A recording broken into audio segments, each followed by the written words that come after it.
சேகர் பாபு ஏன் பொய் சொல்றாரு?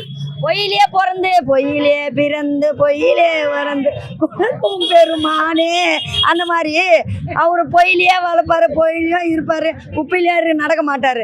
நாங்கள் அப்படிக்காது, உண்மையிலேயே இருக்குவோம். வாக்குறுதி கொடுத்தோம், உங்களை தான் ஜெயிக்க வைப்போன்னு வாக்குறுதி கொடுத்தோம். அந்த வாக்குறுதியை நிறைவேற்றோம். அந்த வாக்குறுதியே நாங்கள் கொடுக்கலன்றாரு. நீங்களா கொடுத்தீங்க வாக்குறுதி.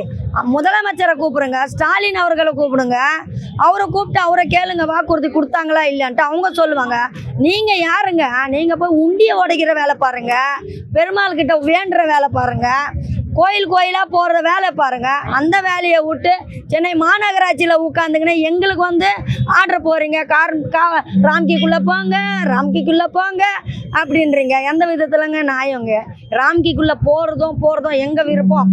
அதெல்லாம் நீங்கள் சொல்லக்கூடாது. எங்களுக்கு தனியார் மையம் வானான்றது தான் இங்கே 12 நாளாக நாங்கள் போராடிட்டு இருக்கோம். மறுபடியும் ஏங்க எங்களை அதில் குழியில் தள்ள பார்க்குறீங்க? எல்லாம் பொய்யான வார்த்தை. அவங்க கொடுக்குற தகவல் எல்லாமே பொய், எதுவுமே உண்மை கிடையாது. திரும்ப எங்கள் கூட்டத்தை கலைக்க பார்க்குறாங்க, ஆளுங்களை விட்டு மிரட்ட பார்க்குறாங்க. எந்த மிரட்டுக்கும் எங்கள் கூட்டம் பயப்படாத கூட்டம் இல்லை. எல்லாம் தெரிஞ்சுக்க தான் இருக்கணும். பயந்து வாழ்ந்தது போதும். வேலையே போயிடுச்சு. நாங்கள் 10 நாள் ஆனால் 1 மாதம் ஆனாலும் எங்கள் உயிரை கூட தயாராக இருக்கோம். நாங்கள் எல்லாருமே உழைக்கிற வர்க்கத்தில் இருக்கிறோம். எல்லாருமே ஒரே பேச்சில் தான் இருக்கிறோம். யாராலையும் எங்களால் கலைக்கவும் முடியாது. இந்த கூட்டத்தை குருவி கூண்டத்தை கலைக்க முடியாதுங்க.